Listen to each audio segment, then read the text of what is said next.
Hello mga auntie. Char.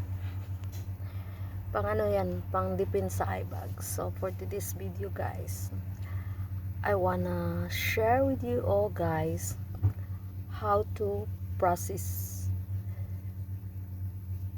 the divorce in Hong Kong. So sa mga hindi nakakakilala sa akin, my name is Lesa. So guys, here's the thing. Isa po akong divorceada dito sa Hong Kong. So first guys, pumunta ka sa agency. May agency dito na nagpa-process ng divorce.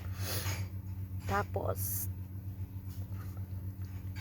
mag-ano ka doon, mag-register ka. Sabi ka na gusto mo magpa-divorce. Tapos mag-ano ka, magtanong kung anong dapat gawin.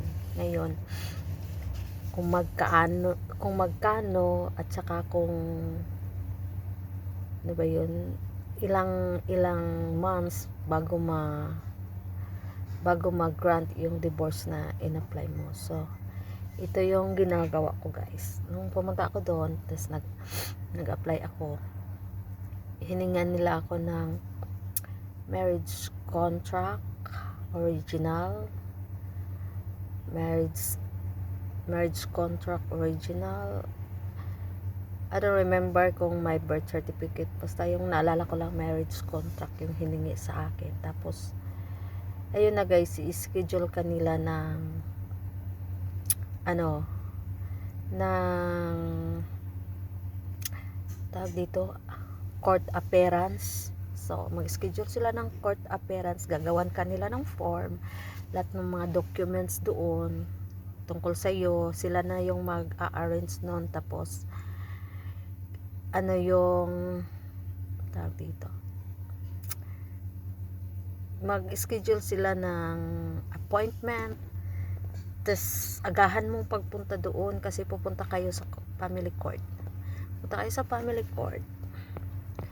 Tapos kailangan pala guys is 2 years ka na nandito sa Hong Kong. Pero ako matagal na kasi ako dito more than 10 years na, so wala nang question doon. Tapos kailangan wala kayo kasi tinatanong nila kung may may mga maliliit pa kayo na anak. Tapos ilagay nila doon na magkano yung binigay mo na support sa mga bata, kasi sinisiguro ng korte na hindi napapabayaan yung mga bata. Tapos yun na guys, ang gagawin mo is mag ka ng court appeal ka doon kasi may mga question doon Tapos dalawa kasi yung binigay na sulat. May sulat na yung agency mismo yung magpapadala sa ex mo, kailangan nila yung permahan. Tapos may isang sulat din na ikaw na mismo, kung gusto mong makipag sa ex mo, ikaw na yung mismo ang magpaperma doon. Yun, kaya ang nangyari sa akin is at first parang ayaw niyang pumirma. Tapos nung may pinadala na sulat, ang kasi sa sulat na pinapadala ng agency guys is dapat ma-receive yun ng ex mo, kasi may nakalagay doon na registered mail yun. May nakalagay doon na pag napirmahan niya yun, parang matik na kukunin nila yung na yun kumbaga kukunin nila yun pabalik.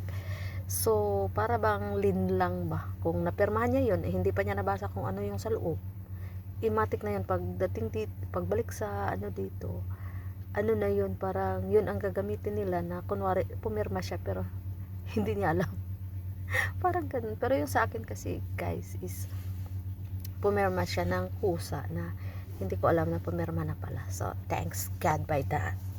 Okay, tapos yun na, siguro mga umabot sa akin ng almost a year bago na kasi iba kasi yung may tatlo kasing option sa bayaran. Ako hindi ko kaya magbayad ng one time.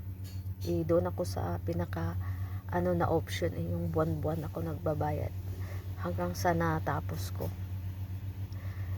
Kaya yun ang nabayaran ko lahat guys, kasi every month ako nagbabayad. Umabot siya ng 10,000 Hong Kong dollar, which is in Philippine money 70 plus.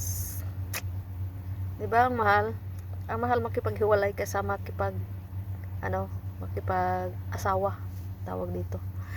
Kaya iyon, tas nung malapit na siyang babalik ka ulit sa korte, babalik ka sa court, may appearance ka ulit, mga 2 bisis lang yung appearance doon. Tas yun na guys, sa awa ng Lord, yun nag-grant yung divorce ko. Kaya iba yung kasiyahan pag alam mong kahit hindi legal yan sa Pilipinas, at least legal sa ibang bansa. Kaya okay na yun, pwede ka na mag-asawa. Okay.